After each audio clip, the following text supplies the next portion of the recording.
that this is more positive coverage in the game, which is not something we've been especially used to. Yeah, this is basically half the reason I'm bringing this up is because it's indicative in the same way that we bring this up whenever, it's the same reason we bring it up when PC Gamer had that decimating interview, or decimating editorial back in the Shadowlands days. Yep, Stephen Messner, I believe. Yeah, Messner blasted the pieces. Sorry, could you move that water bottle a little bit so I can track lag? Oh. Just because I see people complaining about lag, but I don't see any. There we go. Yep, thank you for the heads up. I will fix that momentarily. Why does it keep starting the upload midway through recording? OBS must have changed in a recent thing. 2% of our frames have ran away. Yes, so I will simply stall and buy time for the NAS's load. Now we're red. Oh, beautiful. And stop the synchronization. Delicious. I wish I could hum or sing better and then I could buy time quite nicely instead of having to do this. Okay, well, we should be back to full form. So, what was I saying? I was saying we covered PC Gamer talking about it when it was bad. Mm-hmm. And I'm not saying, well, it's only fair then to cover when it's good, but it also is literally true that if it is important that the wider gaming audience has an opinion on Blizzard's work, that becomes evidenced by this, because editorials aren't and pieces like this. Obviously, this is like a feature, so it's a little bit of this interview stuff, so it's also a little bit fluffy in a sense.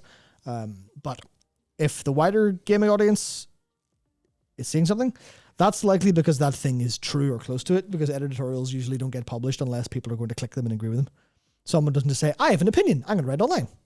At least not for a site like PC Gamer. Generally speaking, anyway. So this it's not the most important, but it does have an era of importance to it. So, big statement to begin with. Dragonflight's roaring success and classic staying power saved the 20-year-old MMO. Would you agree? Rip PvPers. But generally, would you agree? It's hard not to. No, I disagree with the byline. Okay. It's not a roaring success.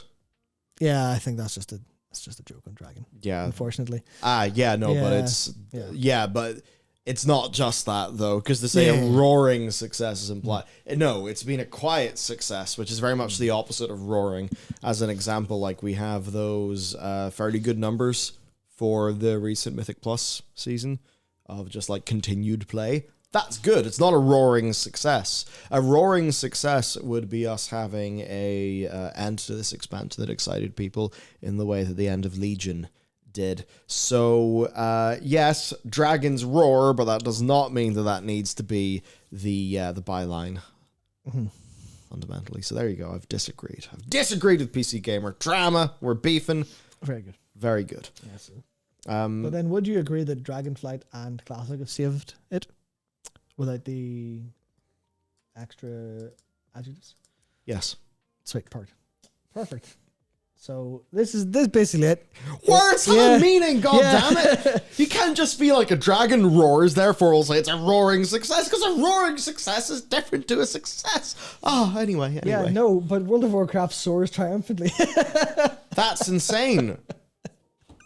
Yeah, you do have to take That's insane, PC Gamer. It's not roaring triumphantly. It's done a very solid job, and we're all very pleased.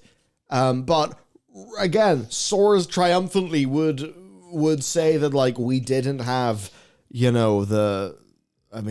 on, that whole patch ending cinema. Alex Strauss's existence. Yes, unfortunately, writers will write. It's their greatest curse and most awful weakness. No, you're not a worder. You're a writer. That means you've got to use the words good. Anyway. So, Blizzard's modern MMOs live support. Yep. Content routes, unevenly interesting zones. That's a good way to put it. That's the nicest thing I've ever heard about Korthia. It was unevenly interesting compared to Serath Mortis. So, classic first capital lead on, sends data. Yep. So. That's true. Mm-hmm. Actually, I think confirmed true. Yeah. So obviously, Dragonflight crushed it. It's leaving out an awful lot of the bad things. So let's just the Dragonflight expansion that was a Hail Mary. No, it wasn't. A long shot down the field would either save the game or... They did put dragon riding in, and they did upend their philosophies. Like, It's just a case of it wasn't going to be. It it's wasn't just as an emotional experience. None of these adjectives ring true. They do in hindsight if you dramatize a story, and that's what's happening here, unfortunately. But yes, yes, They do in hindsight. If you're not wholly truthful. yes, they're writing the they're attempting to begin writing the Netflix movie about Dragonflight here. Yes, as opposed to telling the actual literal facts. It's just like again, like big picture. That's like all true. It's just to say Roaring's success says that Dragonflight should be the bar. Dragonflight is the next rung on the ladder that we need to climb. Dragonflight is the bar hovering just above World of Warcraft's neck, like. Yeah, because the A-plot quality of this expansion cannot continue into the future. Mm-hmm. So that's and I don't just say this from like a story perspective. Because people are like, I don't care about the story. I'm just playing Mythic Plus. But the story kind of does like inform, and there's a bit of a chicken and egg thing here. But it's like, what does the game feel like?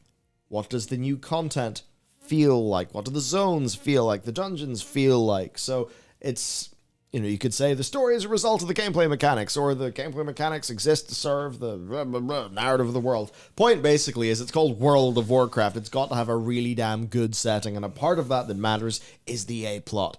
Actually just being, big, simple, just fucking does the job, people are happy. Yeah. Which this expansion didn't.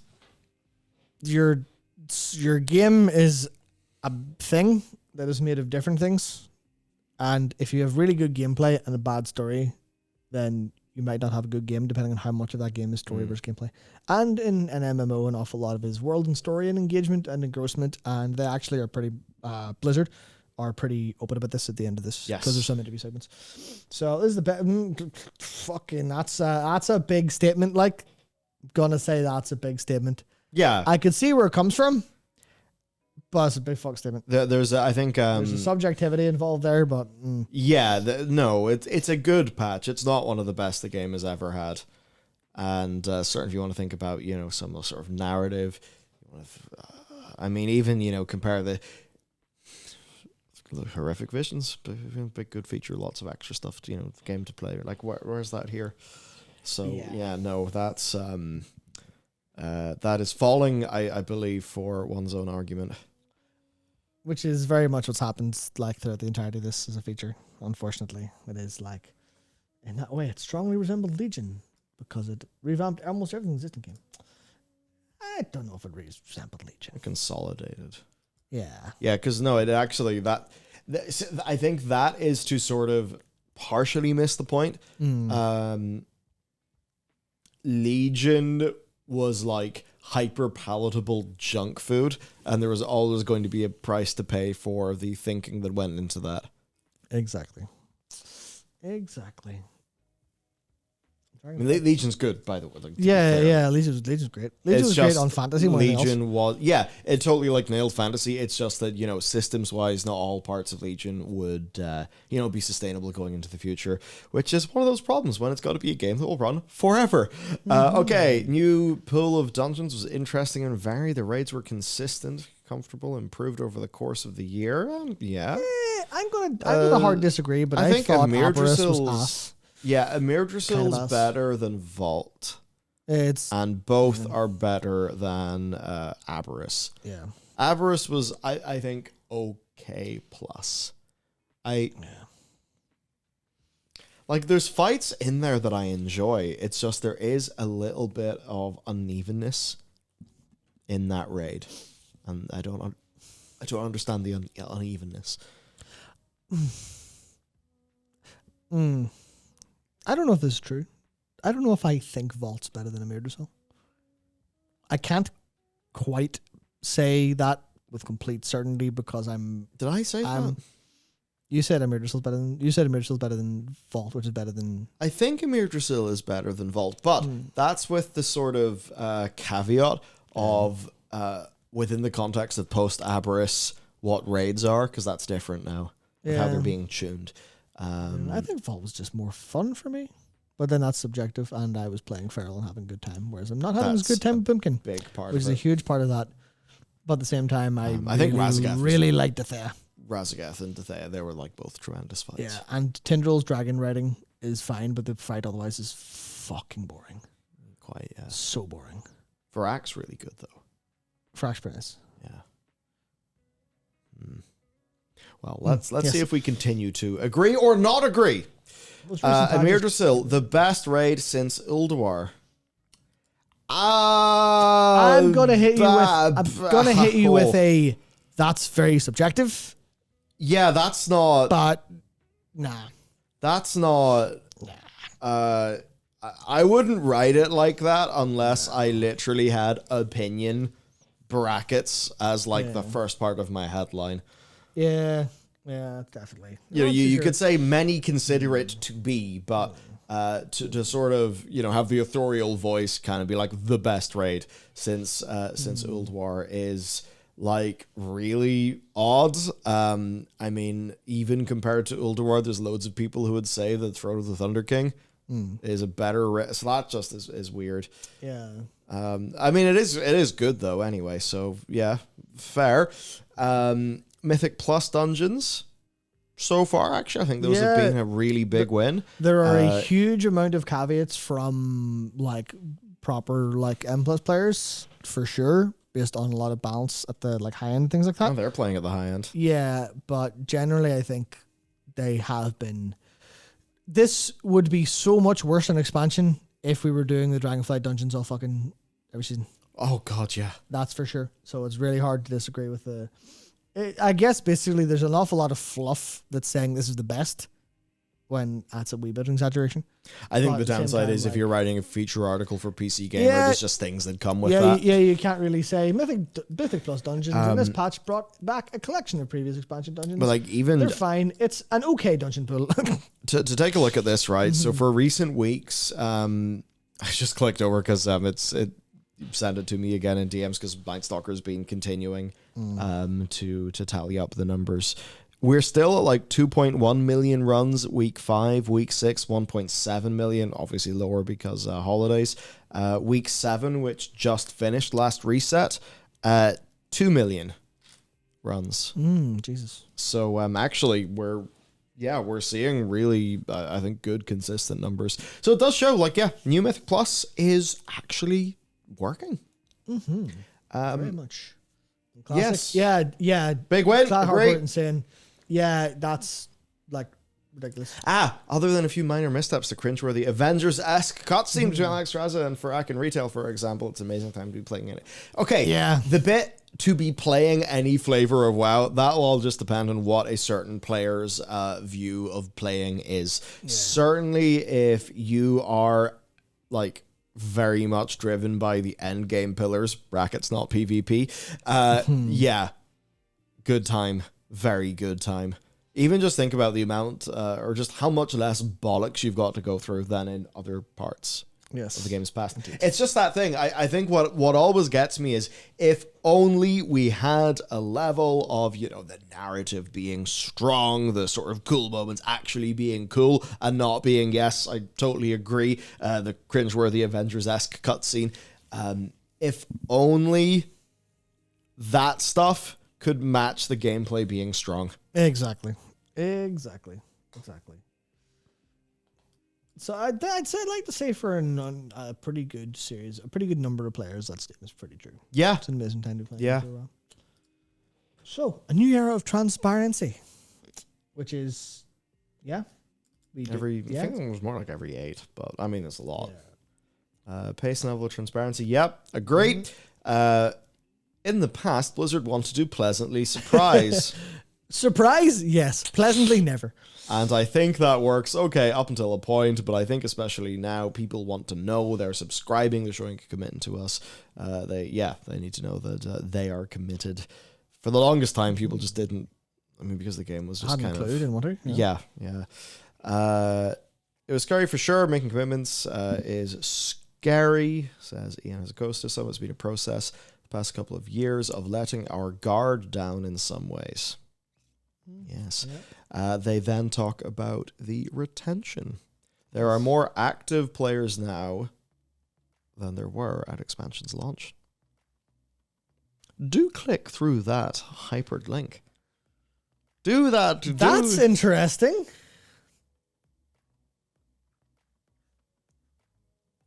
You're right, yeah. The World of Warcraft team work hard. There are more players on this right now than Dragonflight. Is that Dragonflight and Classic? That's just writing hardcore and seeing discovery buff. Like, yeah, no. So the thing that can we just read the specific? I want to see the specific wording there. So yeah,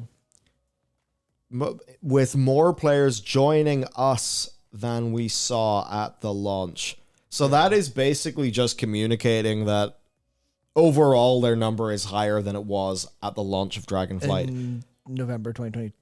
Yeah, when we basically were in Wrath Classic. Yeah. Well, that makes complete sense. Yes. So that is good World of Warcraft overall, but it is not necessarily all on the back of Dragonflight. Yes. Some of it could be for sure. And that's evidence I mean, come on. I think a lot of that's going to be discovery. Obviously. But Dragonflight keeping more players, as again, that comes from. And Activision. So it comes from those financial statements. It comes from, as an example, us looking through the Mythic Plus data. Retention is like the wrong word because it's not specifically what we're able to measure. Yeah. But we look at raid participation, and it's like, yes, there are decreases, but that's actually extremely natural for an expansion. I would say that the wording there is potentially misleading. Dragonflight has kept more players is true, but there are more But word counts work. Maybe it's just me wanting to add caveats and comments to everything. That's the thing. That's the thing. But I guess so much of my job is just reviewing scripts. Yeah. For precision. So the humble shift behind the turnaround. Oh. Yeah, this is where we get a little bit more.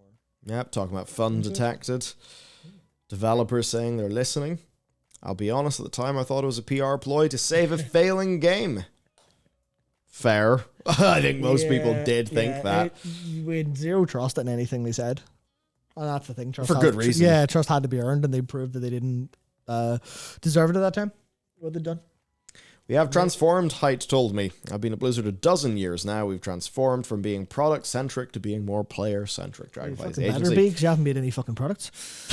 It's a focus on player energy, respect for time, allowing people to play the game their way, meeting them where they are. It was, it really was just us pivoting in Dragonflight and coming to a shared conclusion with the community. We're heading in a much better direction than hitting the gas. Yeah, so basically they're like, hello, we have served you food that we have seasoned for a change. Do you like this more? And everyone goes, fucking obviously.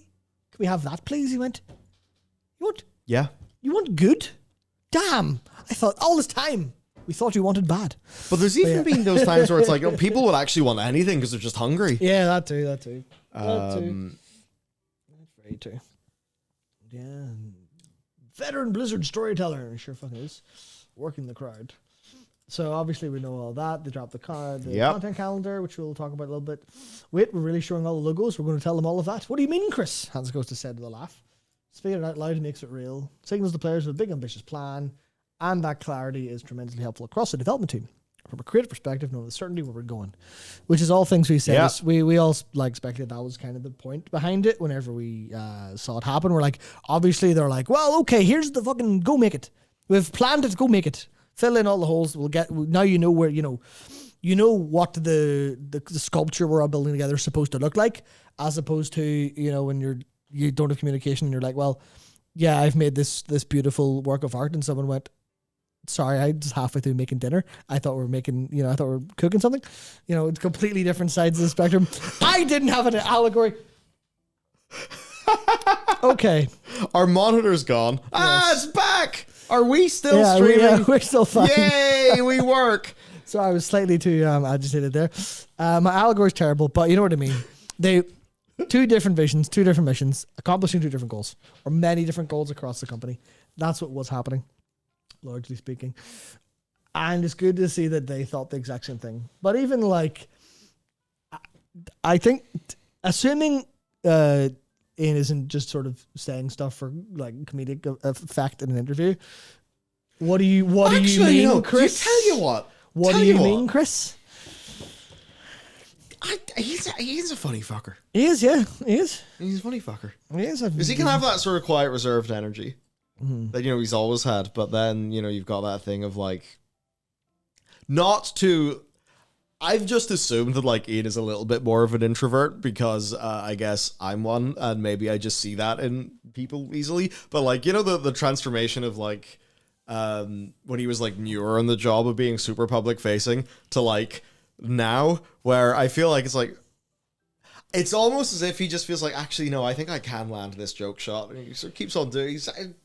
And they work. Yeah. And even you look at the panels at BlizzCon. I talked about this after BlizzCon pretty extensively. Like, In was a different fella up at that stage, and it was really fun to watch. Yeah. And like, as someone who plays the game and gives the money all the time, I was super happy to see a game director be like that on stage, and it did rekindle a bit of my like hope and trust in the team to see him literally be able to be like a more interesting. So Stream is pointing this out. Acaria and a few others. I agree with you just about being product centric to player centric. Just saying Overwatch 2 ain't that it? Yeah, Overwatch 2 very much feels product. Product of morons. Right decisions. Sorry, I just kind of autopilot saying that. I don't mean it. It just slipped out. I don't mean it. Overwatch 2 is actually doing... Product of intelligent people with no other choice. Yes. Yes. A product of Blizzard making poor decisions, whereas the game is actually... Apparently, I've seen... I don't know how true it is. I don't really pay attention, but I've seen an awful lot of like people talking about Overwatch 2 being in a decent spot and recovering slowly but surely. Yeah. Having a decent future for it. It's a fun game. Yeah. That's been the thing. It's a great game. It feels bloody great. The heroes are really fun. Overwatch is great. It's just, they continually gave themselves bad news. And I think there's just, it's like price anchoring. People were used to Overwatch looking and feeling like something, and now it's got to be free to play and everything that entails. Oh, man. God. Running free-to-play models is just... It seems like an inherently stressful prospect. I just wonder how, for the Warcraft team, it is... Like, yes, they have their additional, purchases that you can do. But fundamentally, they make money by selling subscription. So, does that just free them up to be like, okay, what's our KPI? What are we going to focus on? And it's like, yeah, game be good, more subs, good, happy. Whereas I remember you were talking about Blue Archive that you're playing. Yes. You're playing. Yes. And you talked about, you just like, but I know it's big, but revenue was like, revenue was only ranked 17 in Japan. 17th this month in Japan. But then you said to me, but maybe it just had poor banners. Yeah, December was reruns, I believe. Banners being the, sale events that gacha games always have. Yeah, which limited time characters are available. Point there being, what's their KPI? Money via... monetizing via banners instead of money via paid subscriptions, and those incentives are going to lead to different things. Definitely. So definitely. That's actually good for us though, because we're playing a sub game. We haven't quite yet fallen into free to play. I don't want to derail the conversation too hard, but there's something about I know people always laugh and say like waifu JPEGs when it comes to gacha, and that's like basically true. But as we talked about things being part of a whole, actually, like, the desire to roll a character to see their interactions and stuff like that, and like their own like personal stories, is really fucking high. That is basically I know a lot of people will look at it unfavorably for a variety of reasons, especially when you see some of the fake code designs and things like that. But there's definitely like a case of certain games get it. Where you're like, well, why do you want to save for that character? Why do you want to roll for them? Why would you want to wheel for them a little bit? And the answer, I kind of know this now that I've like been through a little bit of Blue Archive stuff. I'm like, no, if there's a character I'll be seriously interested because the writing of their stories is really fucking good. Like, I was absolutely like the free one that came with like the rerun of the summer event there. The fucking story that was not the event story itself was fine, but like the relationship story with the character was really fucking thoughtful. And I was like, holy shit, this writing's really, really strong. It was literally like, she's a sniper, and I'll not talk about it for long, but effectively like talks about the comparison of the horizons from, you know, noticing that when you're in a, like where they usually are in Kivodos, it's all like mountains or buildings and there's a jagged horizon. But then she muses on how you go to like the seaside and the horizon's a straight line you can see forever, and a sniper feels a lot more like comfortable there because you can see forever. And I'm like, that was really fun, cool. I really enjoyed that. I was a little bit, but anyway, let's move back on to World of Warcraft. No, they have, in a way, an interestingly privileged position to be, or like the platform that they have to do some of that storytelling. Yeah. With Blue Archive is interesting because I don't want to just be like, it's Weeaboo Fallen London, but it's just the idea of what do the gamers want? Text. Let's work out how to give the gamers text. There you go. Yeah, it is exactly that, but it is a case of like, you get people interested as a whole. It's not just about gameplay or about, it's pay to win, so you will to win. It's like, oh no, you have like an actual attachment to this, in the same way that people want to like play the new World of Warcraft patch because they want to see what's actually happening for the story. Yeah. Thank you, Matt, for being concise. I know that took effort. Thank you. It was really challenging. Right. Okay. So if we can just like do some more of this positive enforcement, we'll begin to cultivate the behaviors that we want. The stream will be half as long. So, you know, keep that in mind. Fuck, that was concise! We've ran out of money and we've had to shut the business down. Keep that in mind. Oh, man. Yeah, actually, I want to talk about this. What do you mean, Chris? Because we often talk about Metzen's involvement and like, is he the executive creative director, or is he just fucking sitting there doing nothing, taking a paycheck so they can put his name out in BlizzCon?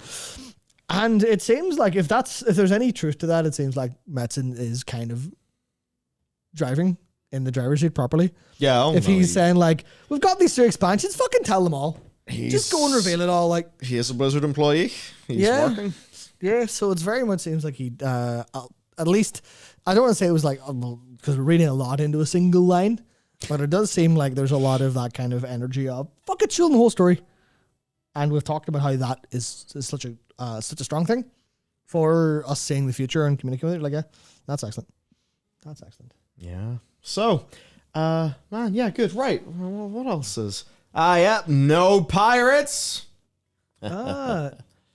Exec said BlizzCon told me that fall is later than they actually plan. Yeah, that's everything's late summer. Everything points late summer. It's all saying August. Yeah. Which again, like, you know, we had obviously been in a position of expecting autumn, right? You know, we hadn't been used to August releases. So even as we sort of stand now at the start of a new year, it's actually closer. You know, it's closer than it's closer than we're used to it being, I suppose, at this point in the year. Which is nice. Okay, 10-6 with its skull. Yabara, no pirates. Height has a tease. We have a strong commitment to make sure players have something to do. At least one thing is going to be very experimental, and that's cool. He confirmed it was related to gameplay. Well, yeah, is that 10-6 or is that time-running pandemonium? I assume that's time-running pandemonium. Spelt with an A, as in panda. Not what the capital city of Hell and Paradise Lost, if I remember correctly. With the A. Yep. Was that A or was that just E in that one? It can be both. Yeah, I know. It can Styled differently, but I think both mean the same. Yeah. I'm just wondering. So anyway, yes. that'll be cool. Now, the thing that will be, I think, primarily kind of big to me, in the brain, is if time running. Number one, it's called time running pandemonium, which means, you know, we have slow down type of content, theme of this instance of that content, i.e. other time runnings. That's the one thing I think other of. pandemoniums. You madman. I gotta think outside the box. Pandas all the way down. If that ends up being the Vampire Survivors mode, again, we saw some of those like strings and data mining that were to do with the Vampire Survivors mode, and looking at what's coming up, this kind of seems like it makes the most sense, especially when you look at some of the gear that was data mined that has some movement related effects, even, adding like a roll ability and that sort of thing. And that's getting properly like, oh, yeah, that is experimental gameplay. Yeah, keywords and stuff like that, which have the potential to expound. If you've played any deck builders or roguelikes or anything along those lines, you'll know the kind of thing we're talking about. Of just, you got the chest that makes you do poison damage. So for the rest of the run, you look out for the bracers that makes poison damage, also apply slow. And then you get the feat that makes slow people burn, that kind of chain effect of keywords. So there's a little bit of that going into what you can see is game design experimentation. And game design experimentation in a way we've never actually really seen before. Because we often see you're your character and you have X things you can do. How do you do those X things in all these different categories? As an example, Torghast. Torghast did give you a lot of extra things, but it was still mostly compounding of what you can do. The Horrific Visions was play your character here. Yeah. But this seems like it's going to have a decent bit of, a decent bit of experimentation on what you're actually doing, which is fun. Very fun. Yeah. I think anytime that they can do like a little game within the game or just, basically use like the tools that they have to just make something. Yeah. I mean, they've got a lot of game designers and they don't get to game design very often. So the more they can do that, I think the better, I think, with experiments. Most of their experiments so far have worked out pretty well. So then moving on to the classic roadmap, of course, we've got Season Discovery stuff, more stuff, that's great. We've got self-find mode for hardcore, all stuff. Cata Classic, I'm sure it'll be fine. So this is basically like, pointed here, all signs point to a truly promising 2024. And that's, I think, true enough. Like 2023 was Stellar, I think, is if you include that hardcore kind of put World of Warcraft back on the map in a huge public way, and you could say Stellar. Discovery. Yeah. So I think overall, Dragonflight, it bumps it up, but more importantly, shows a good trajectory. Yeah. And then Season of Discovery is like the big, surprising, sort of positive thing. Yeah. So is it stellar? Are we going to be absolute or are we going to be relative? If we're going to be relative, I think that this was a relatively stellar year for World of Warcraft. Absolutely. Without a shadow of a doubt. Yeah. So that's, hey, that's good. I suppose then they talk about things like Rumble. I think the problem with the likes of Rumble is just you talking about the amount of content that they have in Blue Archive. Yeah, you're screwed. Sorry. I've actually played a lot of Rumble. You've played a lot of Rumble. Jesus Christ. So I've played a lot of Warcraft Rumble. I'm pretty good at it now, but the leader of the, what are they called, the clan? That is called the guild. It's called clan. Guild, clan, whatever it is. The leader of the one that he's in is in our Discord and like our guild Discord, and just posts like updates and stuff. You play that game so fucking much. Wait, what? Hang on, am I being looked upon? You're being looked upon as fucking hell, Michael. Put your goddamn phone down. Why do you have twice the sigils as everybody else? In which chat channel? I can't remember. Incredible. Well, that's lovely. Lovely to know. Yeah.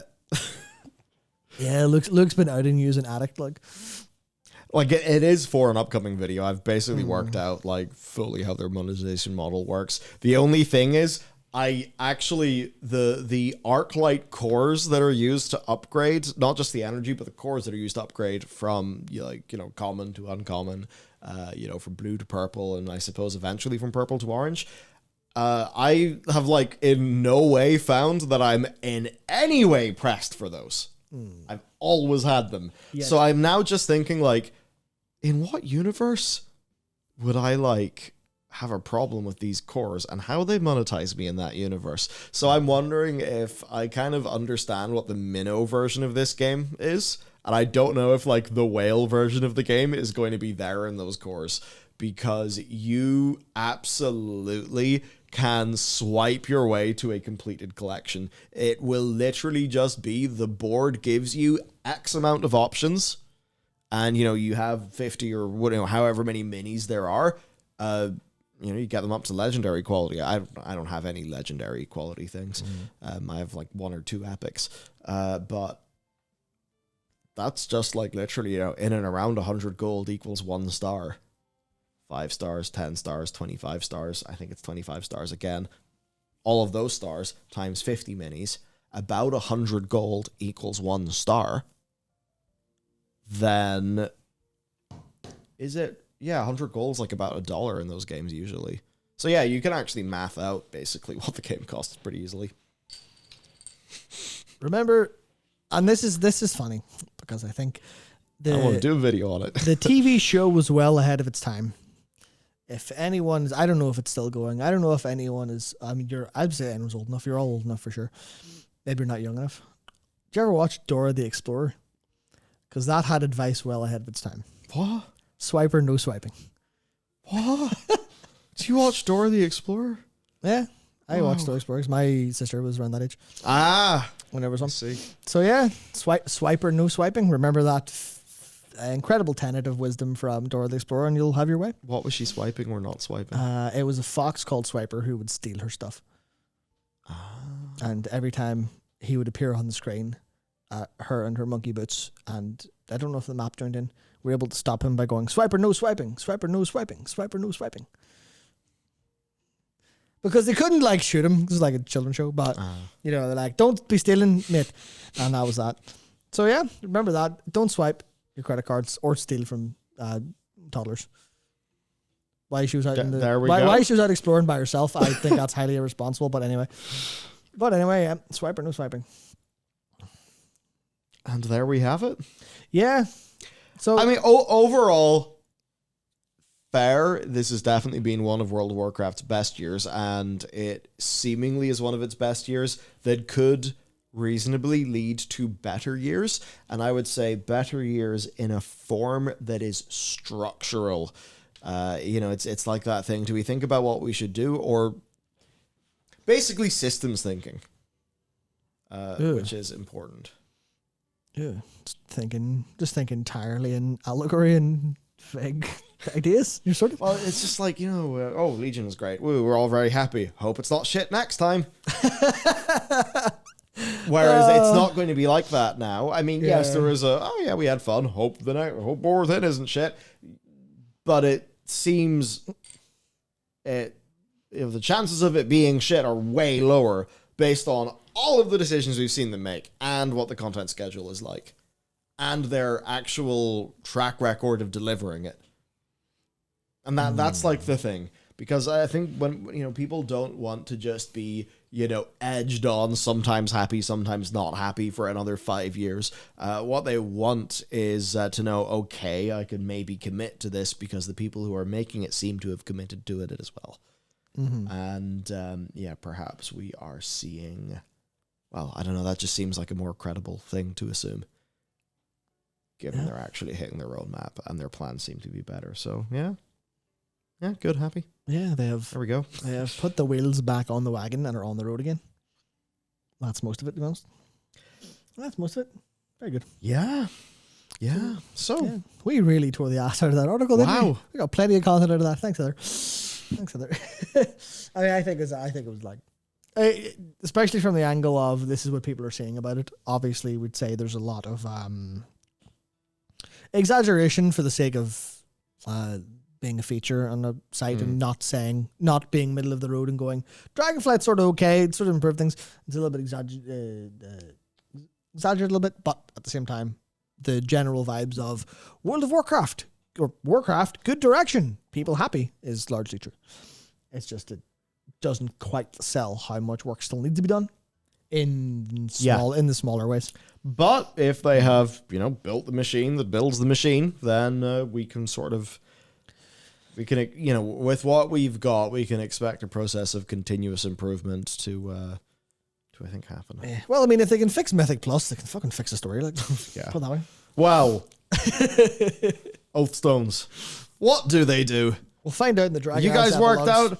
Because I think the thing that we absolutely tore the arse out of in our last stream of 2023 was the Oathstones and the sigils, and that was a fun stream. Yeah, I don't know, man. I hope they can get there.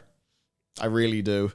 At least I'm not going to say what I think. the things that they have to play with are inherently cool. They can never fix Alexstrasza, I think. I think she's just doomed.